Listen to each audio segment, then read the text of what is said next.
All right, Native Instruments fall sale is here. Tons of stuff at 50% off. All I want to do today is walk through some of my favorites, show you some of the best practices with those instruments, and help you decide what to spend your money on, because I don't want you guys buying the wrong thing. I do have an affiliate link in the description, so if you want to help me out, that's a way to do it. But again, let's just figure out stuff that's right for you and not pick up software that's just going to sit and get dusty on your virtual shelf. So let's go have a look at some of my favorite things, and we're going to start with Playbox. Playbox is just a really fascinating virtual instrument. I have a video on it. Make sure you go watch that one because I do go over some of the quirks with it. Each one of these little chunks here represents a sample, and each one of these columns represents a chord. So if I play this chord right here, I'm triggering this first chord by playing the C, the D is this next chord, the E is the next chord, and so on. And so if you're playing on a keyboard, you just play the C major scale. And if you're playing on pads, there's one thing you can do. Instead of setting it to keyboard mode and setting it to major, which I've got right now, you can also go up to the settings right here and set it to chromatic for the pads. So now it will just be every semitone. You'll see it changes even down here. And what I like to do when I'm playing with this one is get a few chords down, hold them down maybe for a bar or something like that each, and just record that, and then go through and start changing patches. So hold the note down. Okay, so I'm going to put some chords in. Here we go.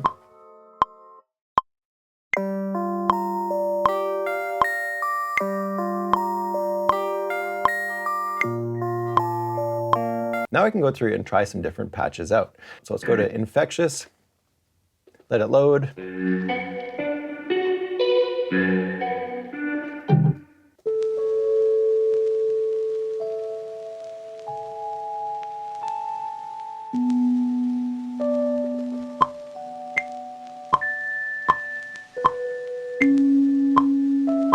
Oh, see, that is just so nice, but it's not lining up rhythmically with the beat. So what I could do is go over to Effects and click on the ARP tab and see what's going on. And right now you can see the speed is being modulated of this little arpeggiated patch. I go over here, I just click on this little modulation icon, get rid of it. Now we can see this speed is going really slowly. Let's set the speed to 8th notes and see what that feels like.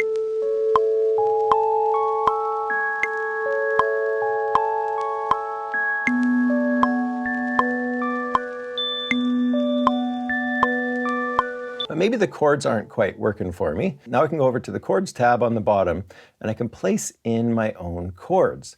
So you've got this little record function here, and all you have to do is click this record button and then play a chord on your keyboard, and then it will now trigger that chord every time you play that note.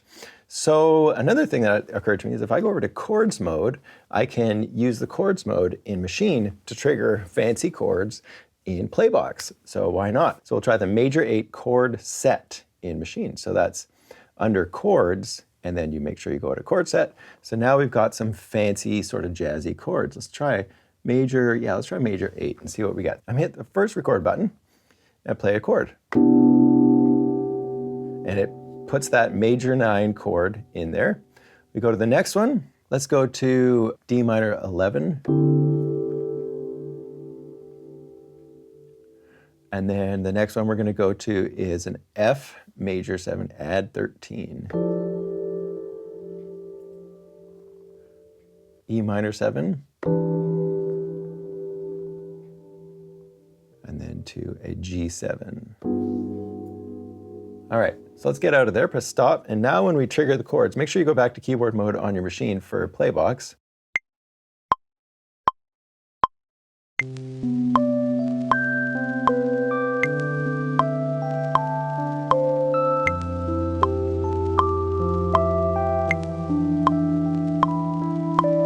So let's leave Playbox for now, and we'll go try some other instruments out. But you see how you get some really different results from the chords. I love the sounds in this virtual instrument. They're very ethereal, but in such a different way. It really feels like a completely different virtual instrument from almost everything else that I have in my libraries.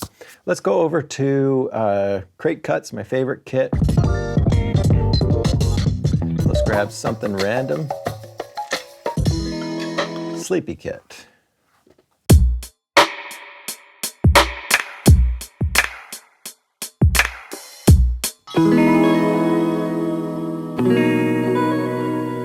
So our other song is in C major, and these ones are E and B. So this is probably B major 7. So instead of trying to change those ones, maybe what I should do is go over to Playbox. Let's see if we can put those in the key of B. Let's go up 11 semitones and down 1 octave. All right, so now we're in B, and now let's see if these samples line up.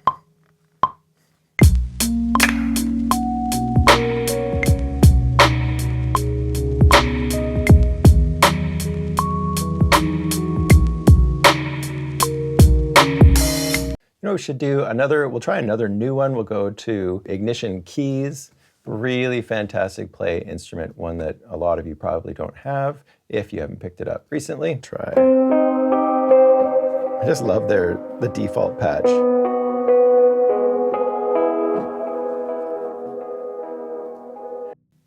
And let's try some of the pads on here, see what we've got.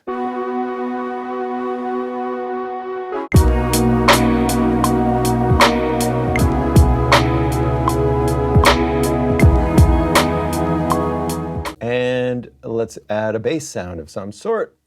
And let's go to Lo-Fi Glow. Got a bunch to choose from.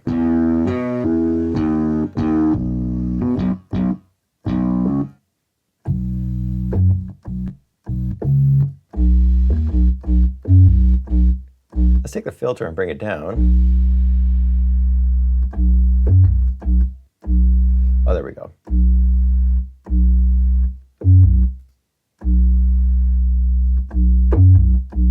Now I can bring the filter back up. Got rid of some of the noise in the settings. I've got a very detailed Lo-Fi Glow video. Make sure you go check that one out.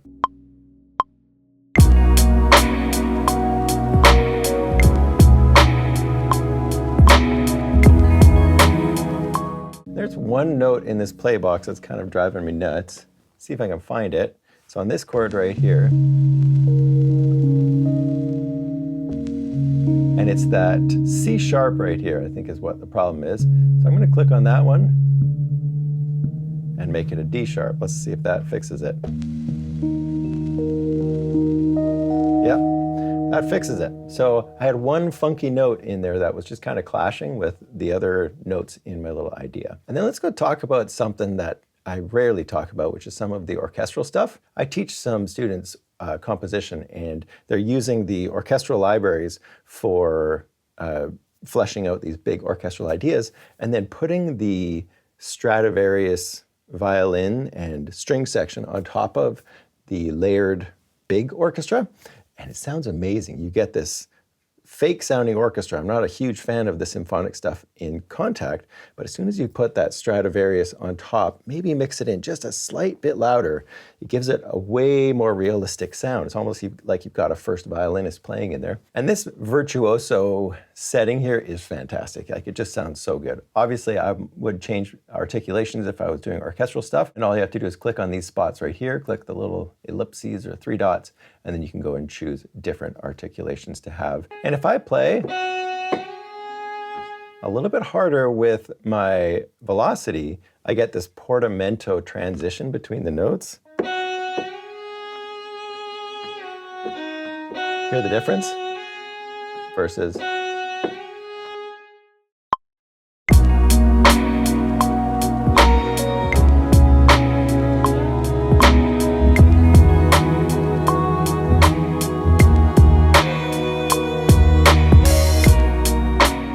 Now we'll go to Session Horns Pro, my favorite for arranging any kind of brass stuff. I use this if I'm writing parts for entire jazz ensembles. It sounds great. They sound really good, much better than pretty much any other sort of stock horns library that you're going to get. We'll try Performance. And so we've got a whole bunch of instruments in here.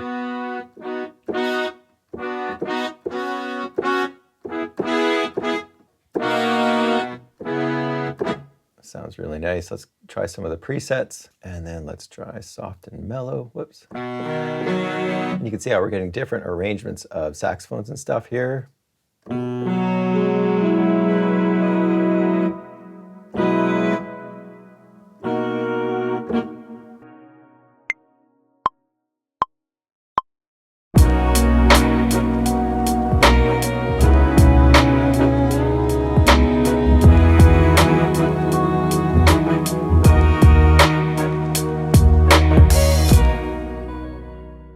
last thing we need is just some synth sound, maybe do some soloing, and then just play this thing out. Let me know what's the most exciting thing for you in the sale, the thing that you're picking up, and also let me know if you have any questions about specific instruments, which ones to choose.